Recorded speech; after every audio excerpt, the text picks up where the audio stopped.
Assalamualaikum warahmatullahi wabarakatuh.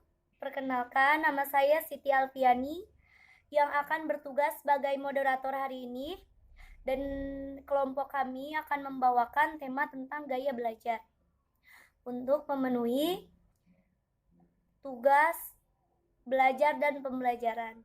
Sebelumnya kami ucapkan terima kasih kepada Ibu dosen dan teman-teman semua yang sudah mendukung. Di sini saya tidak sendirian, bersama dengan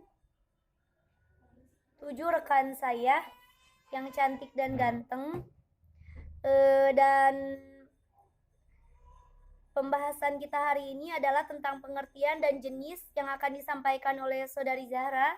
Yang kedua ada gaya belajar visual yang akan disampaikan oleh Saudara Sony. Selanjutnya gaya belajar auditori yang akan dijelaskan oleh Saudari Hani. Yang kelima ada gaya belajar verbal dan logikal yang akan dijelaskan oleh Saudara Farhan. Yang selanjutnya adalah gaya belajar sosial dan soliter yang akan dijelaskan oleh Saudara Malik. Yang ketujuh, jenis tes gaya belajar yang akan disampaikan oleh Saudari Fitri.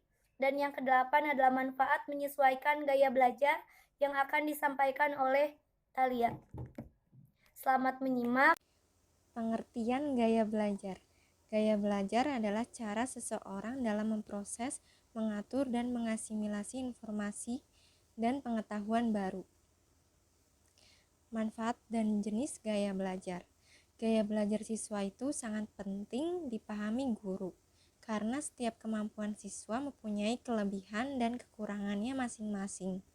Maka dari itu, manfaat gaya belajar adalah: 1. Menyerap informasi secara maksimal bergantung pada gaya pembelajarannya. Yang kedua, lebih mudah memahami materi. Yang ketiga, mengembangkan strategi pembelajaran. Jenis gaya belajar, ada 7 jenis gaya belajar yang paling umum. 1. Visual, 2. Auditori, 3. Kinestetik, 4. Verbal, 5. Logika, 6. Sosial, 7. Soliteri. Gaya belajar visual. Gaya belajar visual adalah proses pembelajaran yang mengandalkan penglihatan sebagai penerimaan informasi dan pengetahuan. Maksudnya, mengutamakannya itu dari penglihatannya. Biasanya, orang dengan gaya belajar seperti ini akan lebih mudah memahami informasi dengan melihat gambar, grafik, maupun diagram. Dan biasanya kita atau mereka membutuhkan catatan yang jelas dan berwarna, juga peta pikiran. Nah, untuk teman-teman yang menggunakan gaya belajar visual, aku mau beri tips and tricks untuk teknik yang belajar visual. Yang pertama, menonton video pembelajaran. Yang kedua, menggunakan peta pikiran. Selanjutnya, menggunakan catatan yang berwarna. Maksudnya bisa menggunakan stabilo, bisa menggunakan balpen yang berwarna, ataupun apalah yang membuat kita menjadi lebih bersemangat untuk belajar. Yang selanjutnya, mengaitkan dan merefleksikan pelajaran dalam kehidupan sehari-hari. Dan yang terakhir adalah membuat mind mapping. Terima kasih teman-teman sudah menyimak, semoga bermanfaat. Auditori. Orang dengan gaya belajar auditori merasa lebih mudah memahami informasi dengan cara mendengarkan. Mereka cenderung menyukai membaca teks secara lisan, merekam kuliah atau presentasi, dan berdiskusi dengan orang lain.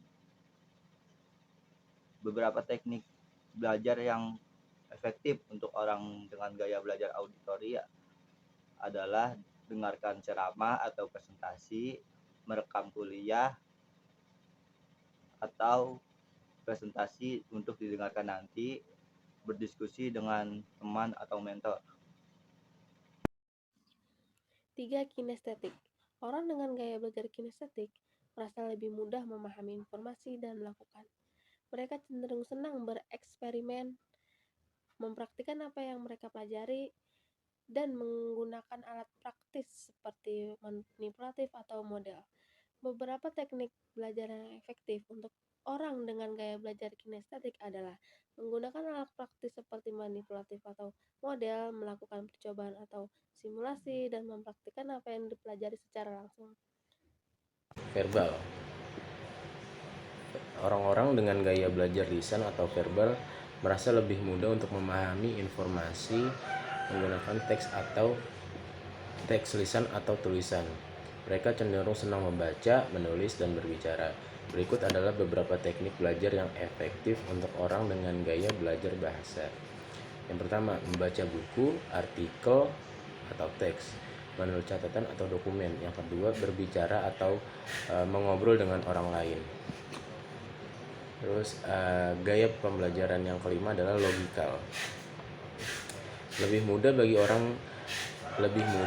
orang dengan gaya belajar logikal untuk memahami informasi menggunakan nalar dan logika. Mereka cenderung menyukai menggunakan tabel atau diagram untuk memecahkan masalah, membuat rencana, dan mengatur informasi.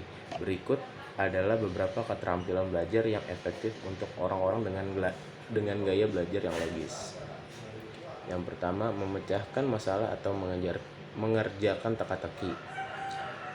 Yang kedua, membuat garis besar atau sketsa. Yang ketiga, mengatur informasi dengan bagan atau diagram. Bismillahirrahmanirrahim. Baik, yang selanjutnya itu sosial. Gaya belajar sosial atau interpersonal antar pribadi merupakan kecenderungan seseorang untuk lebih suka belajar secara berkelompok atau secara terlibat dengan orang lain. Tipe ini menyukai untuk tetap tinggal di kampus atau di lingkungan sekitar dari rumah pada langsung pulang dan sendiri ke rumah. Yang selanjutnya, soliter. Pelajar yang soliter, yang menyendiri, juga dikenal sebagai pelajar interpersonal, adalah seseorang yang lebih suka belajar sendiri. Siswa jenis ini memiliki motivasi sendiri, menikmati pekerjaannya secara mandiri, dan kondisi belajar terbaik bagi mereka ketika mereka belajar dengan sendiri. Baik, selanjutnya ada tes gaya belajar. Ada beberapa tes gaya belajar yang dapat membantu Anda menentukan gaya belajar mana yang paling efektif. Yang pertama ada tes Index of Learning Style. Yang kedua ada tes Honey and Mumford. Yang ketiga ada tes Fork. Yang keempat ada menemukan gaya belajar paling efektif. Menyesuaikan gaya belajar yang sesuai akan memberikan hasil yang maksimal. Beberapa tips untuk menemukan gaya belajar yang paling efektif adalah: yang pertama, cobalah berbagai teknik belajar yang sesuai dengan gaya belajar Anda. Yang kedua, tanyakan pada diri sendiri apa yang berhasil dan tidak berhasil. Yang ketiga, jangan takut untuk mencoba hal baru.